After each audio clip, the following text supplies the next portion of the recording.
രാമദൂത് അതുലിത് ബലധാമ അഞ്ജനിപുത്ര പവനസുതനാമ. രണ്ടാമത്തെ ചൗപ്പായി ഇതാണ്. രാമദൂത്, അതായത് അദ്ദേഹം രാമൻ്റെ ദൂതനാകുന്നു. പ്രത്യക്ഷത്തിൽ ഇതിനും ആ ഒരു അർത്ഥം മാത്രമേ ഉള്ളൂ, രാമൻ്റെ ദൂതൻ. പക്ഷേ രാമൻ എന്ന വാക്കിൻ്റെ അർത്ഥം നമ്മൾ കുറച്ചും കൂടി പരിശോധിക്കേണ്ടതുണ്ട്. എന്താണ് രാമൻ എന്ന് പറഞ്ഞ വാക്കിൻ്റെ അർത്ഥം? രാമ, ഈ രണ്ട് വാക്കുകൾ ചേർന്നാണ് രാമൻ എന്ന് പറയുന്നത്. രാ എന്ന് പറഞ്ഞു കഴിഞ്ഞാൽ റേസാണ്, അതായത് പ്രകാശരശ്മികളാണ്. മാ എന്ന് പറഞ്ഞാൽ മൈസെൽഫ്, അതായത് വിത്തിൻ. അതായത് രാമ എന്ന വാക്കിൻ്റെ അർത്ഥം എൻ്റെ ഉള്ളിലുള്ള പ്രകാശം എന്നാണ്. അതായത് എൻ്റെ ആത്മപ്രകാശം അല്ലെങ്കിൽ എൻ്റെ ആത്മസ്വരൂപം ആണ് രാമൻ എന്ന വാക്കുകൊണ്ട് ഉദ്ദേശിക്കുന്നത്. ആ ആത്മസ്വരൂപത്തിൻ്റെ ദൂതനാണ് ഹനുമാൻ എന്ന് പറയുന്നത്. നമ്മുടെ ഉള്ളിലെല്ലാവരുടെയും ആ ഒരു ആത്മസ്വരൂപമുണ്ട്. അത് ഭാസിക്കുന്നത് ഞാൻ എന്നുള്ള രീതിയിലാണ്. ആ ഞാനെ അറിയാൻ ഏറ്റവും എളുപ്പമുള്ള മാർഗം നമ്മുടെ പ്രാണനാണ്. അതായത് നമ്മൾ എടുക്കുകയും പുറത്തോട്ട് വിടുകയും ചെയ്യുന്ന നമ്മുടെ ശ്വാസം. ഈ ആത്മസ്വരൂപത്തിലോട്ട്, അതായത് ഞാനെന്ന ഭാവത്തിലോട്ട് നമ്മളുടെ ഏറ്റവും അടുപ്പിക്കാനുള്ള ഉപാധിയും ഈ പറയുന്ന ശ്വാസം തന്നെയാണ്. അതുകൊണ്ട് തന്നെ ആത്മസ്വരൂപത്തിൻ്റെ അല്ലെങ്കിൽ ആത്മാവിൻ്റെ ഒരു ഫിസിക്കൽ ഫോമാണ്, അല്ലെങ്കിൽ അതിൻ്റെ ഒരു ദൂതനാണ് ഈ പ്രാണൻ എന്ന് പറയുന്നത്. അതുകൊണ്ടാണ് ഹനുമാനെ രാമദൂതൻ എന്ന് പറയുന്നത്. അതുമാത്രമല്ല, ഈ രാമദൂതൻ എന്ന ഒരു തലത്തിൽ നിന്നാണ് ഹനുമാൻ്റെ രണ്ടാമത്തെ ചാട്ടം വരുന്നത്. ആദ്യത്തെ ഒരു ചാട്ടത്തെക്കുറിച്ച് നമ്മൾ സംസാരിച്ചു. അത് അദ്ദേഹത്തിൻ്റെ ഈഗോയിൽ നിന്നുണ്ടായ അദ്ദേഹത്തിൻ്റെ ഒരു ഹങ്കർ, അദ്ദേഹത്തിൻ്റെ വിശപ്പ് മൂലമുണ്ടായ ഒരു ചാട്ടമാണ്. ആ വിശപ്പ് ഉണ്ടായ എന്തിനുള്ള വിശപ്പ്? ആത്മജ്ഞാനത്തിന് വേണ്ടിയുള്ള വിശപ്പ് തന്നെയാണ്. പക്ഷേ അതൊരു ഈഗോ ഡ്രൈവൺ ആയിട്ടുള്ള ഒരു ജമ്പാണ് അന്ന് അദ്ദേഹം നടത്തിയത്. പക്ഷേ ഇത്തവണ, അതായത് രാമദൂതനായിട്ട് അദ്ദേഹം ലങ്കയിലേക്ക് ഒരു ചാട്ടം നടത്തുമ്പോൾ അവിടെ കംപ്ലീറ്റ് സറണ്ടറാണ് അവിടെ നടക്കുന്നത്. അദ്ദേഹത്തിന് ഈഗോ ഇല്ല, ഒരു ഡിവോഷണൽ ഡ്രൈവ് ആയിട്ടുള്ള ഒരു ജമ്പാണ് അവിടെ നടക്കുന്നത്. അതുകൊണ്ട് തന്നെ രണ്ടാമത്തെ ചാട്ടത്തിൽ അദ്ദേഹം സക്സസ് ആവുന്നു. ഈ രാം എന്ന് പറഞ്ഞ വാക്കിന് വേറെ ചില അർത്ഥങ്ങളും കൂടിയുണ്ട്. നമ്മുടെ ശരീരത്തിൽ നമുക്ക് ചക്രങ്ങളുണ്ടെന്ന് നമുക്കറിയാം. അതിൽ മൂലാധാരം, സ്വാധിഷ്ഠാനം, മണിപൂരകം. അതായത് മൂന്നാമത്തെ ചക്രമാണ് ഈ മണിപൂരകം എന്ന് പറയുന്നത്. ഈ മൂലാധാരത്തിനെ പറയുന്നത് ലം ബീജം കൊണ്ടാണ്. അതേസമയം സ്വാധിഷ്ഠാനത്തിനെ പറയുന്നത് വം ബീജം കൊണ്ടാണ്. മണിപൂരകത്തെ പറയുന്നത് രം എന്ന ബീജം കൊണ്ടാണ്. അതായത് രായും മായും, ആ രണ്ടക്ഷരങ്ങളും മണിപൂരക ചക്രത്തെ സൂചിപ്പിക്കുന്ന ബീജത്തിലുണ്ട്. ഈ രാമൻ എന്ന് പറയുന്ന വാക്കിലും രായും മായും ഉണ്ട്. അതായത് ഈ രം എന്ന് പറയുന്ന, അതായത് മണിപൂരകം എന്ന് പറഞ്ഞാൽ അഗ്നിതത്വമാണ്. അഗ്നിതത്വം എന്ന് പറയുന്നത് ഹനുമാൻ തന്നെയാണ്. ഈ രം എന്ന് പറയുന്ന ചക്രം എപ്പോഴും അതായത് ഈ മണിപൂരകം എന്ന് പറയുന്ന ചക്രം രം എന്ന ബീജത്തിലാണ് എപ്പോഴും.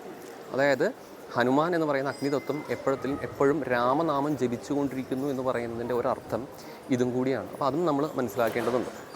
ഇനി രാമദൂതൻ എന്ന നിലയിൽ അദ്ദേഹത്തിൻ്റെ ആ ഒരു ചാട്ടത്തിനെ നമ്മൾ കുണ്ടലിനിയുടെ ഒരു ഉയർച്ചയായിട്ടും പറയാറുണ്ട്. അതായത് മൂലാധാരത്തിൽ നിന്നും കുണ്ടലിനിയുടെ സഹസ്രാരത്തിലേക്കുള്ള പോക്കായിട്ടും പറയുന്നു. ഹനുമാൻ മന്ത്രപർവ്വതത്തിൻ്റെ മുകളിൽ നിന്നാണ് ചാടുന്നത്. മന്ത്രപർവ്വതത്തെ നമ്മൾ മൂലാധാര തത്വമായിട്ട്, പൃഥ്വി തത്വമായിട്ട് പറയുന്നു. സ്വാധിഷ്ഠാന ചക്രമായിട്ട് സാഗരമായിട്ട് പറയുന്നു. അവിടെ നിന്നാണ് ആ സ്വാധിഷ്ഠാന ചക്രം കടക്കാൻ വേണ്ടി അദ്ദേഹം ചാടുന്നത്, അദ്ദേഹത്തിൻ്റെ ചാട്ടം ഉണ്ടാകുന്നത്. ഈ സമയത്ത് അദ്ദേഹത്തിന് 3 തരത്തിലുള്ള പ്രതിബന്ധങ്ങൾ വരുന്നുണ്ട്. അതായത് 1 മൈനാകപർവ്വതം, 2 സുരാസു, 3ാമത്തത് സിംഹിക. ഇതിൽ മൈനാകപർവ്വതം റെപ്രസെൻറ്റ് ചെയ്യുന്നത് കംഫേർട്ട് ആൻഡ് ലേസിനെസ് എന്ന് പറയുന്ന കാര്യത്തെയാണ്. മൈനാകപർവ്വതം അദ്ദേഹത്തിന് തടസ്സങ്ങൾ സൃഷ്ടിക്കുന്നില്ല, അദ്ദേഹത്തോട് വിശ്രമിക്കാൻ പറയുന്നു, എന്നിട്ട് പോകാൻ പറയുന്നു. അതാണ് കംഫേർട്ട് ആൻഡ് ലേസിനെസ്. ബ്രഹ്മഗ്രന്ഥിയെയാണ് നമ്മൾ ഇതുകൊണ്ട് ഉദ്ദേശിക്കുന്നത്. പക്ഷേ ഹനുമാൻ അവിടെ വിശ്രമിക്കുന്നില്ല, അദ്ദേഹം മുന്നോട്ട് പോകുന്നു. അതായത് ബ്രഹ്മഗ്രന്ഥി വിവേദിച്ച് മുന്നോട്ട് പോകുന്നു. പിന്നെ വരുന്നതാണ് സുരാസു. അത് ഈഗോനെ റെപ്രസെൻറ്റ് ചെയ്യുന്നതാണ്. അതായത് ഒരു സർപ്പത്തിൻ്റെ രൂപത്തിലാണ് വരുന്നത്. അത് വളരെയധികം വലുതാവുന്നു. അപ്പോൾ ഒപ്പം ഹനുമാനും വലുതാവുന്നു, അത് പിന്നെയും വലുതാവുന്നു, ഹനുമാൻ പിന്നെയും വലുതാവുന്നു. അങ്ങനെ രണ്ടുപേരും പരസ്പരം വലുതായിക്കൊണ്ടിരിക്കുകയാണ്. അവസാനം ഹനുമാൻ വളരെ ചെറുതായിട്ട് ഈ സുരാസുവിൻ്റെ വായുടെ ഉള്ളിൽ പ്രവേശിച്ച് പുറത്തോട്ട് വരിക ചെയ്യുന്നത്. അത് 2ാമത്തെ ഗ്രന്ഥിയാണ്. അതായത് വിഷ്ണു ഗ്രന്ഥിയായിട്ടാണ് അതിനെ പറയുന്നത്. അതായത് നമ്മുടെ ഒരു സാധകനെ സംബന്ധിച്ചിടത്തോളം അവൻ്റെ മുമ്പിൽ വരുന്ന പ്രതിബന്ധങ്ങളാണ് ഈ പറയുന്നതൊക്കെ. അപ്പോൾ 2ാമത്തെ പ്രതിബന്ധം ആയിട്ട് വരുന്നത് ഈ പറഞ്ഞ പോലെ അവൻ്റെ ഒരു പ്രൈഡ്, ഈഗോയാണ്. അതായത് അറിവിൻ്റെ ഒരു ഈഗോയാണ് വരുന്നത്. അപ്പോൾ അവിടെ നമ്മൾ ഹമ്പിൾ ആവണമെന്നാണ് ഹനുമാൻ വളരെ ചെറുതാവുന്നതിലൂടെയും അതിനുള്ളിൽ പ്രവേശിച്ച് പുറത്തു വരുന്നതിലൂടെയും മനസ്സിലാക്കേണ്ടത്. ഇനി മൂന്നാമത് വരുന്നത് സിംഹികയാണ്. സിംഹിക പിടിക്കുന്നത് ഹനുമാൻ്റെ ഷാഡോയാണ്, നിഴലിനെയാണ്. നിഴലിനെ കരസ്ഥമാക്കിയിട്ടാണ് ഹനുമാൻ ഒരു ബ്ലോക്ക് ഉണ്ടാക്കുന്നത്, സിംഹിക ഉണ്ടാക്കുന്നത്. അത് റെപ്രസെൻറ്റ് ചെയ്യുന്നത് നമ്മുടെ സബ് കോൺഷ്യസ് ലെവലിലുള്ള ഫിയറുകളെയാണ്. രുദ്രഗ്രന്ഥിയാണ് ഇത് ഉദ്ദേശിക്കുന്നത്. ആ രുദ്രഗ്രന്ഥിയും ഹനുമാൻ ഭേദിക്കുകയാണ്. അതിന് ചെയ്യുന്നത് അദ്ദേഹം ആ സിംഹികയുടെ ഉള്ളിൽ പ്രവേശിക്കുകയാണ് ചെയ്യുന്നത്. അതായത് സബ് കോൺഷ്യസ് ലെവലിലുള്ള ഫിയറുകളെ അദ്ദേഹം തന്നെ അഡ്രസ്സ് ചെയ്യുന്നു, അതിൽ പ്രവേശിക്കുന്നു. അത് സ്വയം കാണുന്നു, അതിനെ നശിപ്പിക്കുന്നു, എന്നിട്ട് പുറത്തോട്ട് വരുന്നു. അപ്പം ഒരു സാധകനെ സംബന്ധിച്ചിടത്തോളം മൂന്നാമത് വരാവുന്ന ഒരു പ്രതിബന്ധമാണിത്. അതായത് പിന്നെ രുദ്രഗ്രന്ഥി വിഭേദിച്ച് മുകളിലോട്ട് പോകുന്നു. അപ്പോൾ ബ്രഹ്മഗ്രന്ഥിയും വിഷ്ണുഗ്രന്ഥിയും രുദ്രഗ്രന്ഥിയും ഇത് മൂന്നും ഈ കുണ്ടലിനിയുടെ ശക്തിയുടെ റൈസിൽ ഭേദിക്കപ്പെടുന്നുണ്ട്. ഒരു സാധകനെ സംബന്ധിച്ചിടത്തോളം ഇതെല്ലാം സംഭവിക്കുന്നുണ്ട്. ഈ പറഞ്ഞ ഭൗതിക രൂപത്തിലല്ല ആയിരിക്കും ഇത് വരുന്നത്. ആസ്ട്രോളജിക്കൽ റിലവൻസും കൂടിയുണ്ട് ഇതിന്. ഈ ആദ്യം പറയുന്ന കംഫർട്ട് ആൻഡ് ലേസിനെസ് എന്ന് പറയുന്നത് ശരിക്കും പറഞ്ഞാൽ സാറ്റേൺ ആണ്. സാറ്റേണിൻ്റെ ഒരു അഫ്ലിക്റ്റഡ് ഫോമാണത്. അതിനുശേഷമുള്ള ബ്ലോക്കേജ് എന്ന് പറയുന്നത്, അതായത് സുരാസു എന്ന് പറയുന്നത് ഈഗോയുടെ വലുതാവുന്നു എന്ന് പറഞ്ഞല്ലോ, അത് അഫ്ലിക്റ്റഡ് ജൂപ്പിറ്ററാണ്, അല്ലെങ്കിൽ രാഹുവാണ്. മൂന്നാമത് പറയുന്ന സിംഹിയ എന്ന് പറയുന്നത്, അതായത് സബ്കോൺഷ്യസ് ഫിയർ എന്ന് പറയുന്നത് കേതുവിനെയാണ് റെപ്രസെൻ്റ് ചെയ്യുന്നത്. അപ്പം ആസ്ട്രോളജിക്കലായിട്ടും ഇതിന് റിലവൻസ് ഉണ്ട്. അപ്പോൾ ഇങ്ങനെയാണ് ഈ രാമദൂതൻ എന്ന് പറഞ്ഞ വാക്കിനെ നമ്മൾ മനസ്സിലാക്കേണ്ടത്.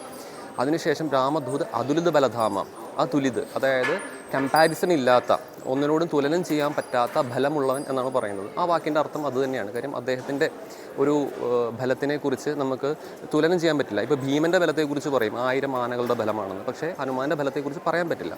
എന്തുകൊണ്ടെന്നാൽ ഈ പ്രപഞ്ചം മുഴുവനുള്ള പ്രാണശക്തിയാണ് ഹനുമാൻ എന്ന തത്വം കൊണ്ട് റെപ്രസെൻ്റ് ചെയ്യുന്നത്.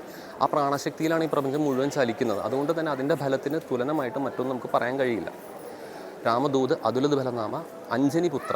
ഇവിടെ വലിയൊരു ഫോമിൽ നിന്നും ഹനുമാനെ വീണ്ടും ഒരു ചെറിയ ഫോമിലോട്ട് കൊണ്ടുവന്നു. അതിനെ അഞ്ജനി പുത്രനാക്കി മാറ്റി. ഇവിടെ നിഷ്കളങ്കനായ ഒരു ബാലനെ പോലെയാണ് ഹനുമാനെ പറയുന്നത്. നമുക്കറിയാം ശിവൻ്റെ അംശാവതാരമാണ് ഹനുമാൻ എന്ന് പറയുന്നത്, രുദ്രാംശമാണ് അദ്ദേഹം. പക്ഷേ ശിവനെ നമ്മൾ ഭോലെ എന്നാണ് വിളിക്കാറ്, അതായത് നിഷ്കളങ്കൻ എന്നാണ് വിളിക്കാറ്. അതുപോലെ ഇദ്ദേഹവും നിഷ്കളങ്കനാകുന്നു. അഞ്ജനിയുടെ പുത്രൻ എന്ന ഫോമിൽ, അതായത് ഒരു മകനെ പോലെയാണ് അദ്ദേഹം, വളരെ കുഞ്ഞ് ബാലനെ പോലെ. അത്രയും നിഷ്കളങ്കമായിട്ടുള്ള ഒരു ഫോമാണ് ഹനുമാൻ്റേത്. അതുലിത് ബലധാമ അഞ്ജനി പുത്ര പവനസുതനാമ. പവനസുതൻ എന്ന് പറയുന്നത് അറിയാലോ, പവനൻ്റെ പുത്രൻ, അതായത് പ്രാണൻ്റെ സ്വരൂപമാണ് ഹനുമാൻ എന്നുള്ള തത്വത്തിലോട്ട് വീണ്ടും പറയുന്നു. ഇപ്പം അഞ്ജനി പുത്രൻ എന്ന നിഷ്കളങ്കനായ ബാലൻ നിന്ന് പവനസുതൻ എന്ന ഒരു വലിയൊരു ഫോമിലോട്ട്, അതായത് പ്രാണശക്തി എന്നുള്ള ഫോമിലോട്ട് വീണ്ടും അദ്ദേഹത്തെ കാണിച്ചു. അതിനുശേഷം നാമ എന്ന് പറയുന്ന അഞ്ജനി പുത്രനും പവനസുതൻ എന്ന നാമത്തിൽ അദ്ദേഹം അറിയപ്പെടുന്നു എന്നാണ് പറയുന്നത്.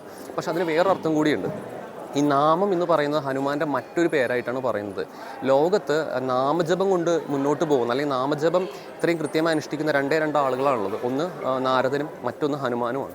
പക്ഷേ നാരദ മഹർഷി പോലും ചില സന്ദർഭങ്ങളിൽ അദ്ദേഹത്തിന് നാമജപം നിർത്തുന്നുണ്ട്. കാര്യം അദ്ദേഹം ചില സമയങ്ങളിൽ നമുക്കറിയാം ലോകത്തിൽ 3 ലോകത്തിൽ സഞ്ചരിക്കുന്നു, ഓരോ സ്ഥലത്തെയും വാർത്തകൾ മറ്റൊരു സ്ഥലത്ത് എത്തിക്കുന്നു. അങ്ങനെ ഒരുപാട് കർത്തവ്യങ്ങൾ അദ്ദേഹം ചെയ്യുന്നുണ്ട്. അതിൻ്റെ ഭാഗമായിട്ട് പോലും അദ്ദേഹം നാമജപം നിർത്തുന്നുണ്ട്. അതുമാത്രമല്ല വൈഖരിയിലാണ് അദ്ദേഹം നാമജപം നടത്തുന്നത്. പക്ഷേ ഇദ്ദേഹം അങ്ങനെയല്ല. ഇദ്ദേഹം ഒരു ആന്തരികമായിട്ടുള്ള ജപമാണ് ഇദ്ദേഹത്തിന് നടക്കുന്നത്. ഇദ്ദേഹം എന്ത് ചെയ്യുമ്പോഴും ഇദ്ദേഹത്തിൻ്റെ ഉള്ളിൽ ആ രാമനാമം ജപം കണ്ടിന്യൂസ്ലി നടന്നുകൊണ്ടിരിക്കുന്നു എന്നാണ് അർത്ഥം. അതുകൊണ്ട് നാമജപത്തിൻ്റെ മറ്റൊരു പര്യായം എന്ന് പറയുന്നത് ഹനുമാനാണ്. അപ്പം ആ രീതിയിൽ നാമം എന്ന് പറയുന്നത് ഹനുമാൻ്റെ മറ്റൊരു പേരായിട്ടും പറയുന്നുണ്ട്. ഇതാണ് രണ്ടാമത്തെ ചൗപ്പായിയുടെ അർത്ഥം. എല്ലാവർക്കും മനസ്സിലായി, ഇഷ്ടപ്പെട്ടു എന്ന് വിശ്വസിക്കുന്നു. നന്ദി.